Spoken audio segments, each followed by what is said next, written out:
പൊന്ന് 18-ാം പടി ചവിട്ടാൻ പോവുകയാണ്. ഒരച്ഛൻ മകന് കൊടുത്തു വിടുന്ന ആടയാഭരണങ്ങൾ അടങ്ങിയ ആ പേടകവും വഹിച്ചുകൊണ്ടുള്ള തിരുവാഭരണ ഘോഷയാത്ര ഇതാ 18-ാം പടിയിലേക്ക് എത്തിയിരിക്കുന്നു. കോമരങ്ങൾ തൊള്ളി ഉറഞ്ഞാടുന്ന ആ കാഴ്ച കണ്ടില്ലേ? 18-ാം പടി ചവിട്ടി, പൊന്ന് 18-ാം പടി ചവിട്ടി, വാദ്യമേളങ്ങളുടെ അകമ്പടിയോടുകൂടി, തീവെട്ടിയുടെ അകമ്പടിയോടുകൂടി, കർപ്പൂരാരിയുടെ അകമ്പടിയോടുകൂടി ഇതാ തിരുവാഭരണ ഘോഷയാത്ര സന്നിധാനത്തേക്ക് കടന്നു വരുന്ന കാഴ്ച. ഈ വർഷത്തെ ഈ ഹൈന്ദവ വിശ്വാസികളെ സംബന്ധിച്ചിടത്തോളം ഈ നിമിഷം എന്ന് പറയുന്നത് ഏറ്റവും അസുലഭ നിമിഷം തന്നെയാണ്. തിരുവാഭരണ ഘോഷയാത്ര സന്നിധാനത്തേക്ക് കടന്നു വരുന്ന ഏറ്റവും അസുലഭമായിട്ടുള്ള ഒരു കാഴ്ച. ഭക്തിസാന്ദ്രം, ഭക്തി നിർഭരമായിട്ടുള്ള ഈ കാഴ്ച ഈ നിമിഷത്തിന് വേണ്ടിയാണ് ഓരോ ഖണ്ഡങ്ങളിൽ നിന്ന് ഉയരുന്നത്. സ്വാമിയെ ശരണമയ്യപ്പ എന്ന ശരണ മന്ത്രം മാത്രമാണ്.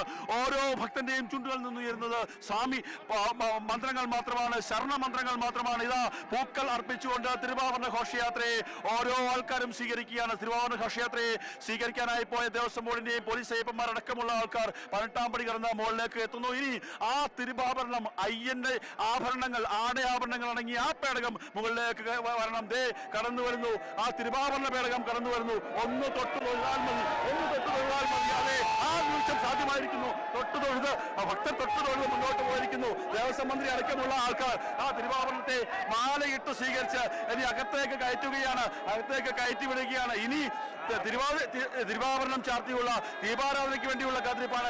18-ാം പടിക്ക് താഴെ കോമരങ്ങൾ തുള്ളി ഉറഞ്ഞാടി പോകുന്ന ആ കാഴ്ച കണ്ടില്ലേ? നയന മനോഹരമായ ഭക്തി നിർഭരമായ ആ കാഴ്ച കണ്ടില്ലേ? ഇത് തന്നെയാണ് ശബരിമല എന്ന് പറയുന്ന ഈ ക്ഷേത്രത്തിന്റെ ഏറ്റവും ഭക്തിസാന്ദ്രതയിലേക്ക് എത്തിക്കുന്ന, അല്ലെങ്കിൽ ഭക്തിസാന്ദ്രമാക്കി മാറ്റുന്ന ആ പ്രത്യേകത എന്ന് പറയുന്നത് ഇത് തന്നെയാണ്. ഈ നിമിഷത്തിന് വേണ്ടിയാണ് ഓരോ ഭക്തരും കാത്തിരിക്കുന്ന സ്വാമിയെ ശരണമയ്യപ്പ എന്ന ശരണമന്ത്രം മാത്രം മുഴങ്ങുന്ന അന്തരീക്ഷത്തിൽ ആ ശ്രീകോവിലിന് മുന്നിലേക്ക് ആ തിരുവാഭരണവും വഹിച്ചുകൊണ്ടുള്ള പേടകങ്ങൾ എല്ലാവർക്കും ആ തിരുവാഭരണ പേടകത്തെ ഒന്ന് തൊട്ടു തൊഴാൻ സാധിച്ചാൽ മതി. ആ ഭാഗ്യം സിദ്ധിച്ച ശേഷം മാത്രമാണ് ഞാൻ ഈ കാര്യങ്ങൾ സംസാരിക്കുന്നത്. ആ തിരുവാഭരണ പേടകം ശ്രീകോവിലേക്ക് സ്വീകരിക്കുകയാണ്. അവിടെ ശരണം വിളികൾ മുഴങ്ങുന്ന അന്തരീക്ഷമാണ്. സ്വാമിയെ ശരണമയ്യപ്പ എന്നുള്ള ശരണമന്ത്രങ്ങൾ മുഴങ്ങുകയാണ് ശ്രീകോവിലിൽ. അല്പസമയത്തിനുള്ളിൽ തന്ത്രിയും മേൽശാന്തിയും ചേർന്ന് ശ്രീകോവിലിൽ തിരുവാഭരണ പേടകത്തെ സ്വീകരിക്കും.